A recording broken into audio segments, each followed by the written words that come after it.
നമസ്കാരം, പുതിയൊരു വീഡിയോയിലേക്ക് സ്വാഗതം. ഇന്നത്തെ വീഡിയോയിൽ നമ്മൾ നോക്കുന്നത് പോസ്റ്റ് ഓഫീസുകളിലേക്ക് വന്ന വേക്കൻസീസ് ആണ്.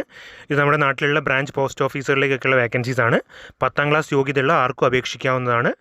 അതുപോലെ തന്നെ വയസ്സ് ജനറൽ 40 വയസ്സ് വരെയും OBC 43, SC ST 45 വയസ്സ് വരെയുള്ളവർക്കും അപേക്ഷിക്കാൻ പറ്റുന്ന പോസ്റ്റുകളാണ്. ഇതിന് പരീക്ഷയും ആവശ്യമില്ല. പരീക്ഷ ഇല്ലാതെയാണ് ഇതിൻ്റെ സെലക്ഷൻ ഉണ്ടാവുക. അപ്പോൾ അതിൻ്റെ ഡീറ്റെയിൽസ് നമുക്ക് ഈ വീഡിയോയിൽ നോക്കാം. അതുപോലെ തന്നെ എവിടെയൊക്കെയാണ് വേക്കൻസീസ് ഉള്ളതും കേരളത്തിൽ വന്ന വേക്കൻസീസ് എങ്ങനെയാണ് ചെക്ക് ചെയ്യുക എന്നുള്ള കാര്യങ്ങളൊക്കെ നമുക്ക് നോക്കാം. അതിനുമുമ്പ് ഈ ചാനൽ നിങ്ങൾ ആദ്യമായിട്ട് കാണുന്നവരാണെങ്കിൽ ഇതുപോലുള്ള ജോലി സംബന്ധമായ വീഡിയോസ് നിങ്ങൾക്ക് ലഭിക്കാനായിട്ട് ചാനൽ സബ്സ്ക്രൈബ് ചെയ്ത് വെക്കുക. അതുപോലെ വീഡിയോ യൂസ്ഫുൾ ആണെങ്കിൽ ലൈക്ക് ചെയ്യുക, ഫ്രണ്ട്സിനൊക്കെ ഇത് ഷെയർ ചെയ്ത് കൊടുക്കാം.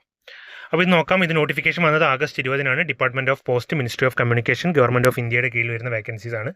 വന്നിട്ടുള്ള പോസ്റ്റുകൾ എന്ന് പറയുന്നത് ഗ്രാമീൺ ഡാക് സേവക്, അതായത് branch post master, assistant branch post master, ഈ വേക്കൻസികളിലേക്കാണ് വന്നിട്ടുള്ളത്. നിങ്ങൾ ഓൺലൈനായിട്ടാണ് അപ്ലൈ ചെയ്യേണ്ടത്. ഓൺലൈനായി അപ്ലൈ ചെയ്യേണ്ടത് 31 August 2026 മുതൽ September 19 വരെ നിങ്ങൾക്ക് ഓൺലൈനായിട്ട് രജിസ്റ്റർ ചെയ്യാവുന്നതാണ്. ഓൺലൈൻ അപ്ലിക്കേഷൻ സബ്മിറ്റ് ചെയ്യാവുന്നത് September 2 മുതൽ 21 September വരെ നിങ്ങൾക്ക് ഓൺലൈനായിട്ട് അപ്ലിക്കേഷൻ ചെയ്യാവുന്നതാണ്. ഫീ പേയ്മെൻറ്റും ചെയ്യാവുന്നതാണ്.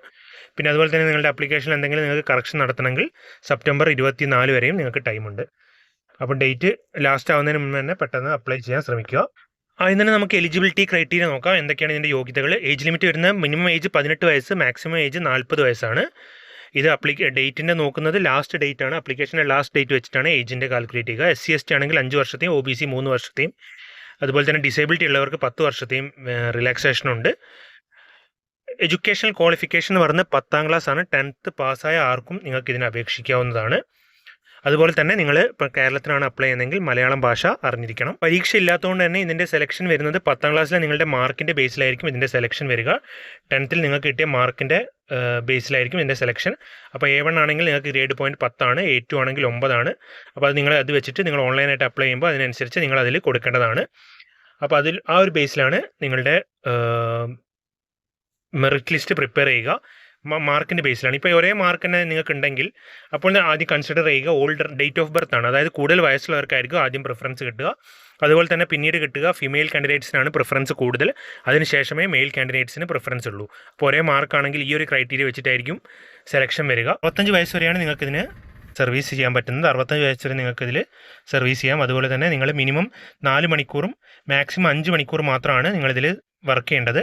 അപ്പോൾ 4 മുതൽ 5 മണിക്കൂർ മാത്രമേ ഡെയിലി നിങ്ങളിതിൽ വർക്ക് ചെയ്യേണ്ട ആവശ്യം വരുന്നുള്ളൂ. പിന്നെ ഇതിൻ്റെ സാലറി വരികയാണെങ്കിൽ ഇപ്പോൾ നിങ്ങൾ ബ്രാഞ്ച് പോസ്റ്റ് മാസ്റ്റർ ആണെങ്കിൽ 12,000 മുതൽ 29,000 വരെയാണ് salary scale. Assistant branch post master അല്ലെങ്കിൽ ഡാക് സേവകന് 10,000 മുതൽ 24,000 വരെയാണ് സാലറി സ്കെയിൽ. ഇതിൻ്റെ കൂടെ തന്നെ DA കിട്ടുന്നതായിരിക്കും. അതുപോലെ തന്നെ നിങ്ങൾക്ക് 3% ഇൻക്രിമെൻറ്റും ഇയർ വൈസ് കിട്ടുന്നതായിരിക്കും. ബാക്കി പല ബെനിഫിറ്റ്സും കിട്ടുന്നതാണ്. സോഷ്യൽ സെക്യൂരിറ്റി ബെനിഫിറ്റ്സ് ഉണ്ടാവും, GDS gratuity, service discharge benefit scheme എന്ന് പറഞ്ഞ് പല ആനുകൂല്യങ്ങളും നിങ്ങൾക്ക് ലഭിക്കുന്നതായിരിക്കും. അപ്പോൾ ഇത് അപ്ലൈ ചെയ്യേണ്ടത് ഇന്ത്യ പോസ്റ്റിൻ്റെ സൈറ്റിലൂടെയാണ്. www.indiapost.gov.in/GDS online engagement. ഈ ഒരു സൈറ്റിലൂടെയാണ് നിങ്ങൾ ഓൺലൈനായിട്ട് അപ്ലൈ ചെയ്യേണ്ടത്. ഇത് ഓൺലൈൻ സ്റ്റാർട്ട് ആകുമ്പോൾ നമ്മൾ അതിൻ്റെ ലിങ്ക് ഡിസ്ക്രിപ്ഷനിൽ കൊടുക്കുന്നതായിരിക്കും. September 2 മുതലാണ് ഓൺലൈൻ ആപ്ലിക്കേഷൻ സ്റ്റാർട്ട് ആവുന്നത്. അപ്പോൾ ലിങ്ക് ഇതിൻ്റെ ഡിസ്ക്രിപ്ഷൻ ബോക്സിൽ കൊടുക്കുന്നതാണ്. ഇനി നമുക്ക് കേരളത്തിൽ എങ്ങനെയാണ് വേക്കൻസീസ് എവിടേക്കാണ് ഉള്ളതെന്നൊന്ന് ചെക്ക് ചെയ്യാം. അപ്പോൾ ഇതാണ് ഒരു സൈറ്റ്. നിങ്ങൾ ഇന്ത്യ പോസ്റ്റ് സൈറ്റ് എടുത്താൽ ഈ ഒരു പേജിലേക്കാണ് വരിക. ഇവിടെ നിങ്ങൾക്ക് കാണാം new notification Gramin Dak Sevak online engagement schedule to July 2026. Important date നമ്മളിപ്പോൾ നോക്കിയ രജിസ്ട്രേഷൻ ഡേറ്റ്, അപ്ലിക്കേഷൻ ഡേറ്റ് എല്ലാം നിങ്ങൾക്ക് കാണാം. ഇതിൻ്റെ ഇപ്പോഴത്തെ ലെഫ്റ്റ് സൈഡിൽ കാണാവുന്നതാണ്. നിങ്ങൾക്ക് ഇപ്പോൾ നോട്ടിഫിക്കേഷൻ ഇംഗ്ലീഷ്, നമ്മളിപ്പോൾ നോക്കിയ നോട്ടിഫിക്കേഷൻ ഇവിടെ നിങ്ങൾക്ക് കിട്ടിയാൽ നോട്ടിഫിക്കേഷൻ നോക്കാവുന്നതാണ്. അതുപോലെ രജിസ്ട്രേഷൻ്റെ എങ്ങനെയാണ് ചെയ്യേണ്ടത്, ആപ്ലിക്കേഷൻ എങ്ങനെയാണ് ചെയ്യേണ്ടത്, ഫീ എങ്ങനെയാണ് ചെയ്യേണ്ടത്, എല്ലാ ഡീറ്റെയിൽസും ഇവിടെ കൊടുത്തിട്ടുണ്ട്. പിന്നെ വാക്കൻറ്റ് പോസ്റ്റ് എന്ന് പറഞ്ഞ് നിങ്ങൾക്ക് ഇവിടെ കാണാം. അത് ക്ലിക്ക് ചെയ്ത് കഴിഞ്ഞാൽ നമുക്ക് നിങ്ങൾ ഏത് സർക്കിൾ, ഇപ്പോൾ ഇപ്പുറത്ത് സെലക്ട് സർക്കിൾ കേരള സർക്കിളാണ് നമ്മളത്. അപ്പോൾ കേരള സർക്കിൾ ക്ലിക്ക് ചെയ്തിട്ട് നിങ്ങൾക്ക് ഏത് ഡിവിഷനിലാണ് വേക്കൻസീസ്. ഇപ്പോൾ നമ്മൾ കാലിക്കറ്റ് ഡിവിഷൻ എടുക്കുകയാണെങ്കിൽ കാലിക്കറ്റ് ഡിവിഷനിൽ എവിടേക്കാണ് വേക്കൻസീസ് ഇതിൽ കൊടുത്തിട്ടുണ്ട്. ഇപ്പോൾ അടിവാരം ABPM വേക്കൻസി ഉണ്ട്, UR വേക്കൻസിയാണ്. അതിൻ്റെ പിൻകോഡ് ഇവിടെ കൊടുത്തിട്ടുണ്ട്. അപ്പോൾ അതുപോലെ കോഴിക്കോടിൻ്റെ റീജിയണിൽ വരുന്ന വേക്കൻസീസ് എവിടേക്കാണ് വേക്കൻസീസ് ഇതിന് മുഴുവൻ കൊടുത്തിട്ടുണ്ട്. എലത്തൂർ, അപ്പോൾ കോഴിക്കോട് മാത്രം തന്നെ 105 വേക്കൻസീസ് ആണുള്ളത്. 105 പോസ്റ്റ് ഓഫീസ് വേക്കൻസീസ് ഉണ്ട്. അതുപോലെ ഓരോരോ സർക്കിളിൽ നിങ്ങൾക്ക് കേരള സർക്കിൾ എടുത്തിട്ട് ഓരോരോ ഡിവിഷൻ മാറ്റി ചെയ്യാവുന്നതാണ്. ഇപ്പം എറണാകുളം ഡിവിഷൻ എടുക്കുകയാണെങ്കിൽ അതിൻ്റെ കീഴിലുള്ള വേക്കൻസീസും താഴത്ത് കാണാം. എറണാകുളം ഡിവിഷനിൽ 33 പോസ്റ്റ് ഓഫീസ് വേക്കൻസീസ് ആണുള്ളത്. അതുപോലെ തൃശ്ശൂർ ഡിവിഷൻ എടുക്കുകയാണെങ്കിൽ തൃശ്ശൂരിലും ഏകദേശം 83 വേക്കൻസീസ് ഉണ്ട്. അങ്ങനെ ഏത് പോസ്റ്റ് ഓഫീസാണ് നിങ്ങളുടെ അടുത്തുള്ളതെന്നൊക്കെ നോക്കി നിങ്ങൾക്കിതിൽ നോക്കിയിട്ട് അപ്ലൈ ചെയ്യാവുന്നതാണ്. പ്രിഫറൻസ് എല്ലാം കൊടുക്കാവുന്നതാണ്. പിന്നെ ഇതിന് 100 രൂപയാണ് അപ്ലിക്കേഷൻ ഫീസ് വരുന്നത്. അതിൽ ഫീമെയിൽ കാൻഡിഡേറ്റ്സിന് അപ്ലിക്കേഷൻ ഫീസ് ഇല്ല. SC/ST കാൻഡിഡേറ്റ്സിനും ഡിസേബിൾഡ് കാൻഡിഡേറ്റ്സിനും അപ്ലിക്കേഷൻ ഫീസ് ഇല്ല. ബാക്കിയുള്ള മെയിൽ കാൻഡിഡേറ്റ്സ്, അതായത് ജനറൽ, OBC മെയിൽ കാൻഡിഡേറ്റ്സിനാണ് 100 രൂപ അപ്ലിക്കേഷൻ ഫീസ് വരുന്നത്.